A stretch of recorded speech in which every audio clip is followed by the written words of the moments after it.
বাংলাদেশের চট্টগ্রাম জেলায় লুকিয়ে আছে এক অসাধারণ প্রাকৃতিক সৌন্দর্য। খৈয়াছড়া পাহাড়ি ঝর্ণা, সবুজ পাহাড়, ঘন জঙ্গল আর পাহাড়ি পথ বেরিয়ে পৌঁছাতে হয় এই ঝর্ণার কাছে। বাংলাদেশের সবথেকে ঝুঁকিপূর্ণ পাহাড়ের মধ্যে এটা অন্যতম। অ্যাডভেঞ্চার প্রেমীদের কাছে এই পাহাড় সবথেকে বেশি আকর্ষণ করে। আজকের ভিডিওতে আমি আপনাদের নিয়ে যাচ্ছি খৈয়াছড়া ঝর্ণার এক সুন্দর ভ্রমণে। কেমন জায়গায় কিভাবে যেতে হয় আর ভেতরে ঢুকে কি দেখা যায় সবকিছুই দেখাবো আজকের ভিডিওতে।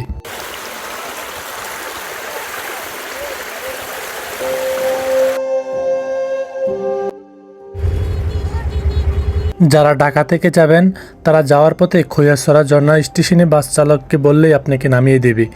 আর যারা চট্টগ্রাম থেকে আসবেন তারাও ঢাকাগামী বাসে উঠে খৈয়াছড়া ঝর্ণার প্রবেশদ্বারেই নেমে যাবেন। খৈয়াছড়া বাস স্টেশন থেকে সিএনজি করে জনপ্রতি 20 টাকায় ভাড়ায় চলে যাবেন একদম পাহাড়ের পাদদেশে। আর যদি রিজার্ভ যেতে চান সেক্ষেত্রে পড়বে 100 টাকা। সিএনজিতে বসেই উপভোগ করবেন পাহাড়ি আঁকাবাঁকা রাস্তা আর চারপাশের সৌন্দর্য। মাঝে মাঝে চোখের সামনে ভেসে উঠবে দূর থেকে পাহাড়ের সেই সৌন্দর্য। আসসালামু আলাইকুম বন্ধুরা, খৈয়াছড়া ঝর্ণার পাদদেশ থেকে আপনাদের শুভেচ্ছা জানাচ্ছি। আমি নাহিদুল ইসলাম। আমাদের এখান থেকে ট্রেকিং শুরু হলো। আমাদের প্রায় 30 থেকে 40 মিনিট ট্রেকিং করতে হবে ঝর্ণা পর্যন্ত পৌঁছাতে। কত সুন্দর বাড়িঘর। ঝর্ণায় পৌঁছানোর জন্য প্রথমে মূল রাস্তা থেকে প্রায় 40 থেকে 50 মিনিট পাহাড়ি রাস্তা হাঁটতে হয়। এই পথে হাঁটার সময় দেখা যায় ঘন সবুজ জঙ্গল, ছোট ছোট জিরি আর পাহাড়ি পরিবেশ। যত সামনে এগোনো যায় ততই প্রাকৃতিক সৌন্দর্য যেন আরও বেশি স্পষ্ট হয়ে ওঠে। পাহাড়ি বাতাস, পানির শব্দ পুরো পরিবেশটাকে অন্যরকম করে তোলে।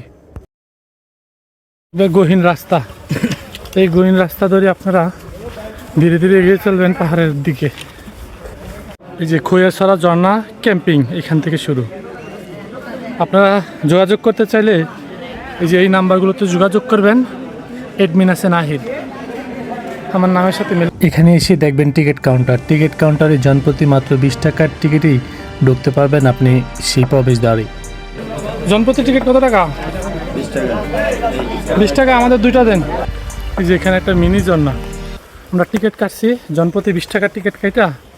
আমি আর আমার এই চাচাতো ভাই 2জন আসছি আজকে। আমরা টিকিট কাটছি, টিকিট কাটটা রওনা দিলাম। পাহাড়ি রাস্তা খুব সুন্দর। এই যে এইদিকে একটা রাস্তা ওঠার, আবার এইদিকে একটা আছে, এটা বেশি খাড়া। এই যে কিন্তু এটা দিয়ে উঠবো, এটা অ্যাডভেঞ্চার হওয়ার জন্য ওই যে রশি দিয়ে দিচ্ছে, রশি দিয়ে উঠবো আমরা।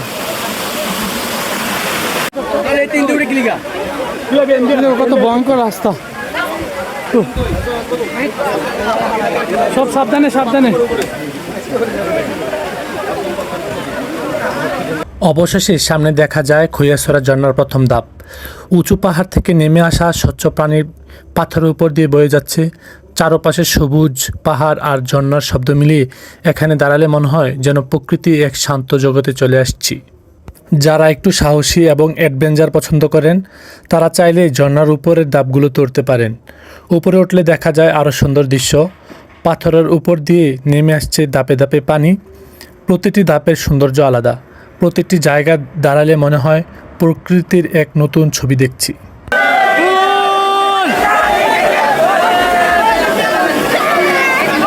এটা হচ্ছে ঝর্ণার প্রথম ধাপ। এইখানে মানুষজনের সরগরম সব থেকে বেশি। এই জায়গার সব থেকে ভালো লাগার বিষয় হচ্ছে প্রাকৃতিক পরিবেশ। এখানে কোনো শহরের কোলাহল নেই, শুধু ঝর্ণার শব্দ, পাহাড়ের বাতাস, চারপাশের সবুজ প্রকৃতি, সব মিলিয়ে সত্যি দারুণ একটি অভিজ্ঞতা তৈরি হবে। আপনি যদি মানসিক চাপ, পারিবারিক সমস্যা, বিষণ্ণতা আর চার দেওয়ালে থেকে বন্দী হয়ে যান তাহলে যেন আপনাকেই ডাকছে এই পাহাড়। এটা হচ্ছে এখানের সবচেয়ে ডেঞ্জারাস রাস্তা। এখান থেকে কেউ ওঠে না, এখান দিয়ে একজন মানুষ ওঠে না, কিন্তু এখান দিয়ে আমরা দুইজন এদিক দিয়ে উঠবো। আমরা আজকে অ্যাডভেঞ্চার করব এবং কি যত কষ্ট হোক আমরা এদিক দিয়ে উঠবো, আপনাদেরকে দেখাচ্ছি। এই রাস্তাটা খুবই রেয়ার। এখানে যারা অ্যাডভেঞ্চার প্রেমী আছে শুধু তারা এই রোডটা বেছে না, এখানে কোনো রশি নাই। আর ওই পাশে যে রাস্তাটা আছে ওইটাতে রশি আছে। এই রাস্তা ভাই আমরা উঠতে আছি, আর একটু পরে পরে শরীর আর দেয় না। মানুষের জিজ্ঞাসা করি টপ ফ্লোর আর কত দূর, মানুষে বলতেছে ভাই উঠতেই থাকেন। এই যে ভাই একটা এই দিকে হাই দিতেছে। ভাই উপরে কি গেছেন? আরো নিয়ে উপর থেকে আরো সুন্দর ভিউ। উপর থেকে আরো সুন্দর ভিউ আছে, উপর থেকে নাকি আরো সুন্দর ভিউ আছে। অবশ্যই আমরা উপরে উঠবো। আমরা ঘন্টার পর ঘন্টা পাহাড়ে হাঁটতে হাঁটতে ক্লান্ত হয়ে যাচ্ছি, তবু পাহাড়ের চূড়া স্পর্শ করতে পারছি না। কিন্তু আমরা প্রতিজ্ঞা করি যতই পরিশ্রম হোক আমরা এটার চূড়াতে উঠবো এবং এর সৌন্দর্য আপনাদেরকে দেখাবো। সত্যি কথা বলতে পাহাড়ে উঠতে যতটাই কষ্ট লাগুক, উপরে উঠলেই শান্তি লাগে। উঠতে উঠতে অর্ধেকের বেশি উঠে গেছি, শরীর আর দেয় না। একটার পর একটা ঝর্ণা পেরিয়ে এখন প্রায় 5টা ঝর্ণা দেখা শেষ। এই যে এরকম খাড়া রাস্তা ধরে হাঁটছি আমরা, একের পর এক করতেছি, কিন্তু এতটাই ক্লান্ত, একদম চূড়ার ওঠার চেষ্টা করবো আমরা। অনেকে সাহস করতে পারতেছে না, মানে এত পরিমাণ ক্লান্ত। কিন্তু পাহাড়ের সৌন্দর্যের কাছে এবং ঝর্ণার কাছে এই ক্লান্ত যেন কিছুই না। ও ভাই আপনারা আর যান না কেন? ক্লান্ত বলেন। আমরা যাই না, আমরা গিরাগাড়া লগ হয়ে গেছে। গিরাগাড়া লগে গেছে, উঠতে আর গিরাগাড়া লগ। কয়টা বাজে আইছেন? কোন জায়গাতে আমরা আইছেন? আইছি সে কত মানে ভোর 6টা বাজে।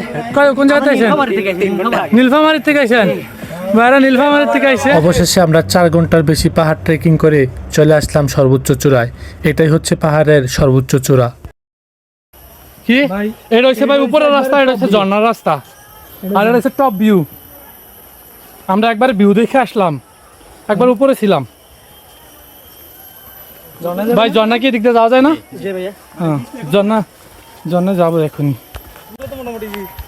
আরেকটা কথা হয়েছে, আপনারা যদি পাহাড়ে আসেন তাহলে অবশ্যই আগে প্রথমে কাপড় ভিজানোর আগে পাহাড়টা ভিজিট করবেন। আমরা কাপড় ভিজাই নাই, সর্বপ্রথম পাহাড়ের টপ ফ্লোর থেকে এখন আসলাম। টপ ফ্লোর দেখে তারপরে এখন আমরা ঝর্ণায় যাব, গিয়ে সেরা আমরা স্নান করবো এখানে।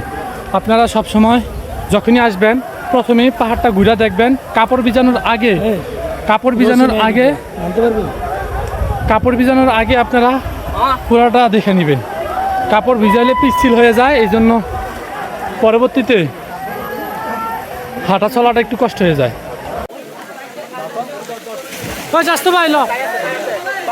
সবই না ভিডিও ভালো হইব। এই যে আমার বন্ধু পাহাড়ের ঝর্ণার উপর থেকে নিচে লাফ দিয়েছে। যদিও এগুলোর রিস্ক আপনারা করতে যাবেন না, কিন্তু এটা অনেক সুন্দর ছিল। পরবর্তীতে বেশ অনেকক্ষণ আমরা পাহাড়ি ঝর্ণার উপরে শুয়েছিলাম। আমরা উপভোগ করছিলাম পাহাড়ি প্রকৃতির দৃশ্য এবং আমাদের সমস্ত ক্লান্ত ধুয়ে দিচ্ছিল পাহাড়ি ঝর্ণার সেই পানি। আজকের মতো আমরা ঘুরে আসলাম খৈয়াছড়া পাহাড়ি ঝর্ণাতে। আপনাদের দেখানোর চেষ্টা করেছি পাহাড়ের সবথেকে সুন্দর সুন্দর দৃশ্যগুলো। আপনারা এখানে না আসলে বুঝতেই পারবেন না কত সুন্দর আর কত আনন্দ। খৈয়াছড়া ঝর্ণা সত্যি বাংলাদেশের অন্যতম সুন্দর একটি পাহাড়ি ঝর্ণা। ভিডিওটি যদি ভালো লাগে তাহলে লাইক করবেন, কমেন্ট করবেন এবং এমন ট্রাভেল ভিডিও আরও পেতে চ্যানেলটি সাবস্ক্রাইব করে পাশে থাকেন। আমি নাহিদ, দেখা হচ্ছে পরবর্তী কোনো ভ্রমণে। ততক্ষণে ভালো থাকবেন। আল্লাহ হাফেজ।